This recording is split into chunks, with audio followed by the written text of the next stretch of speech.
And we're back for the final stretch of the weapons tutorials.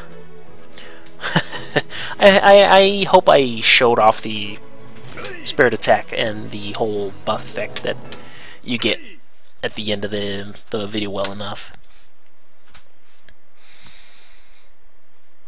Alright, it's hammer time. Oh god, I hate myself now. Oh, I can't wait till I get what's it called, co-commentating going on. My solo commentary is quite horrible. Oh my god. Not much has changed with the hammers. They have added knockouts to hammers, which is like a sort of stun. But you have to attack the head for that to happen. You got your whirlwind, you got your smash attacks. Really, I don't know. The aim you want to do, what you're aiming to do with the hammers, attack the head, stun them, and wail on them. Generally just attack the head, though the hammer is... well, while it has more attack power than most weapons, it's not as useful because things are more resistant to like crushing types of damage. Whereas mainly a lot of enemies are weak towards slashing, but it also depends on where you hit them and what type of monster it is, so it's a little up and down. The hammer's a little different to use.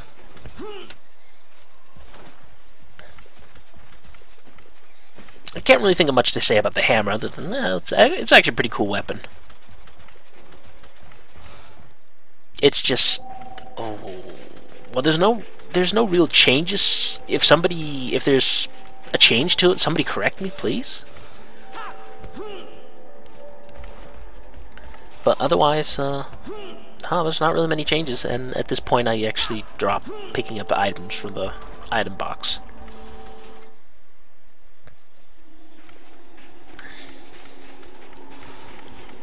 So, there we go. There's some Giaprey. Let's crush them. I'm still not too proficient with the hammer, though, yet. I get the feeling that I might be soon enough. It's a pretty amusing weapon. Let's just completely smash him with a whirlwind.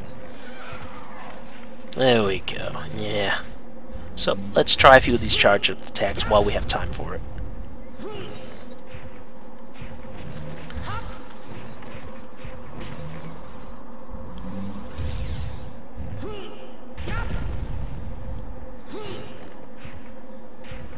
There's really not much to say, so if I'm a little silent when it comes to weapons that are old and there's no updates to, well, I hope you'll forgive me.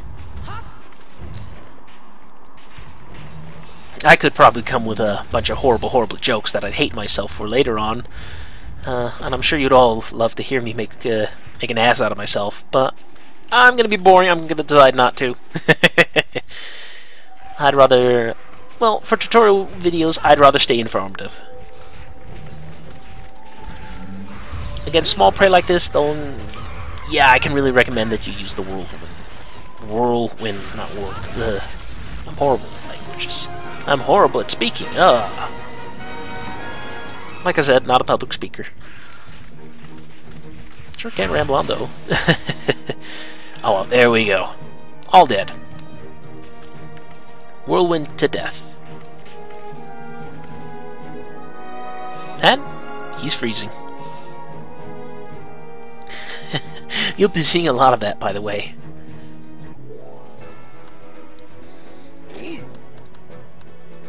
So, hammer, and there we go, the hunting horn. I spoke of this one. Actually, this one, there's a little bit more to talk about. Actually, quite a lot more to talk about. So, the hunting horn, where do I begin? It is a musical instrument. That is right. And there's the controls for it. You can actually poke and smash them with your hunting horn, too. It's a pretty awesome weapon altogether. Okay, combo attacks. Yep. Let's see. And that's how it looks. A huge horn. So let's take a look at this. Now, I'm sorry if I don't do the hunting horn justice. I am dreadful using it. This is the second time I've ever used it. The concept behind the hunting horn is awesome, though. Especially for party play. If somebody has a hunting horn, it makes life a lot better.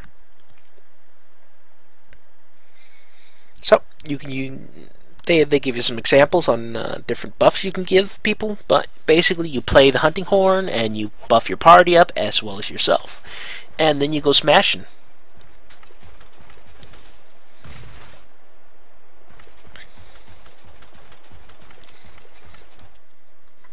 So let's check it out.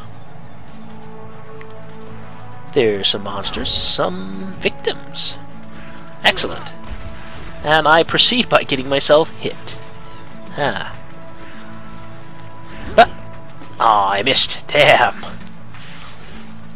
Stab. Yeah, that's actually quite brutal, especially when you're putting your mouth to it. Ugh. That's kind of gross. Anyway, you can swing and you can stab.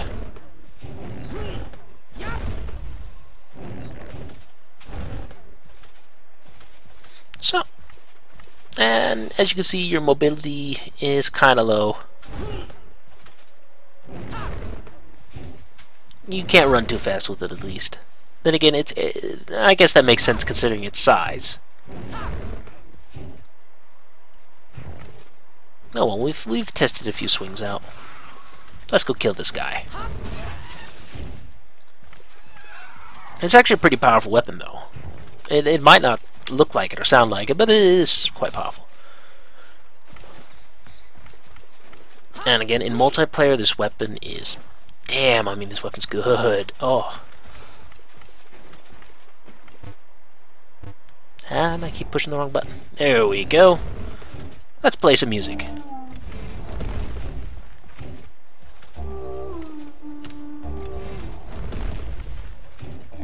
Now, I'm not the best person at playing buff music. I don't know the exact combinations, and I'm not entirely sure how to get some of the different colors. In general, I'm just really bad at this, and I haven't tried it very much. But it should be enough to give you the basic idea. It's basically like a giant didgeridoo. Didgeridoo. I'm not sure how to pronounce that. Anyway, we've showed that off a little.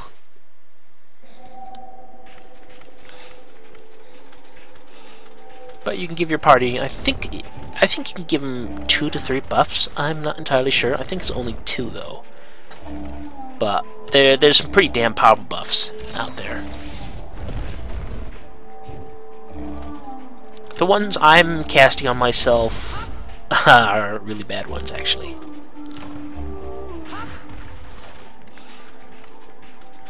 I think the no stamina loss one is probably one of the more powerful ones out there. Especially if you're a person who uses like dual blades or hammers. Those kinds of weapons.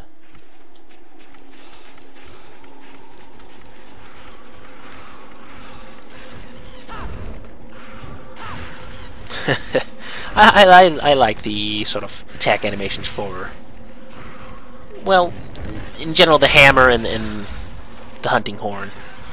It has that sort of batter up swing. And it's powerful enough to kill these guys in one shot.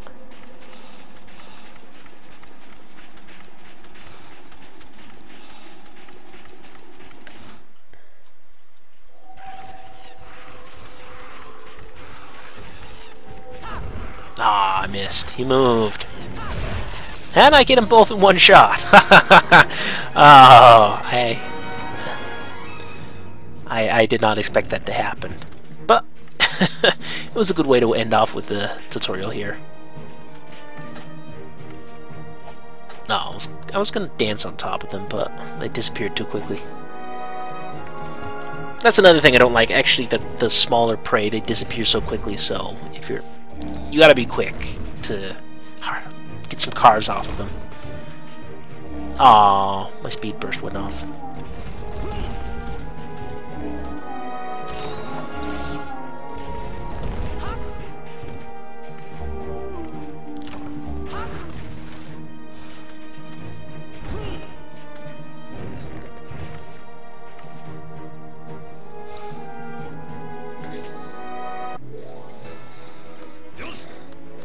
Anyway, let's move on.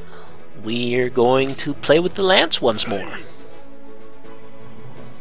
I do not believe anything has changed with the lance once more. A weapon I don't think they've updated.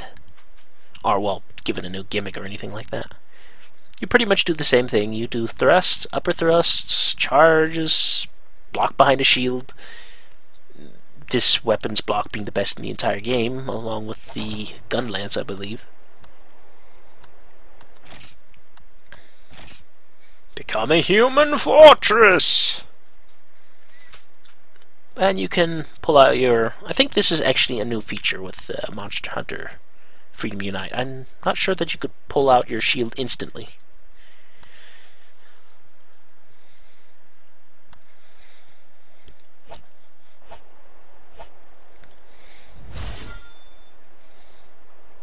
And there we go, instant guard. Quite nice, quite handy if you know you're about to get hit and you don't want to get hit. So, in general, as long as you have stamina, you can block anything. And because it's with a lance weapon, you get a large shield, so you don't take damage. So, let's try a charge.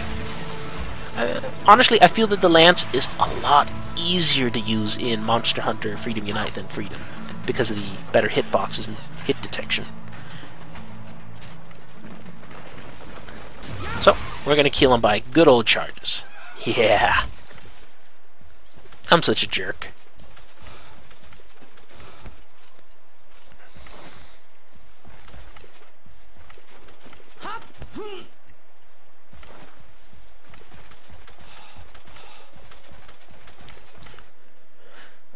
You can also stop your charge by pressing the circle button, or you can end your charge with a stab, or a lunge if you will, with the triangle button.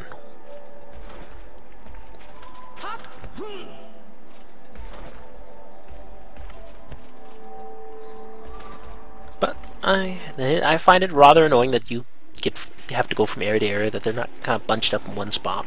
Oh well. And let's try stabbing from behind a shield while you're blocking. As you can see, pretty safe. Just you can still get hit if they hit you the moment that you're trying to attack, even if you're behind your shield. So you want to time that properly.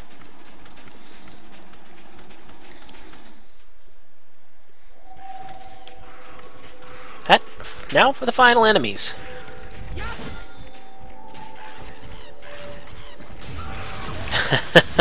And I completely trample him.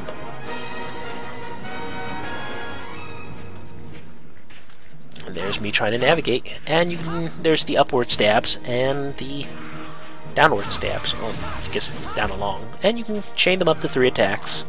Same as you could in the first game.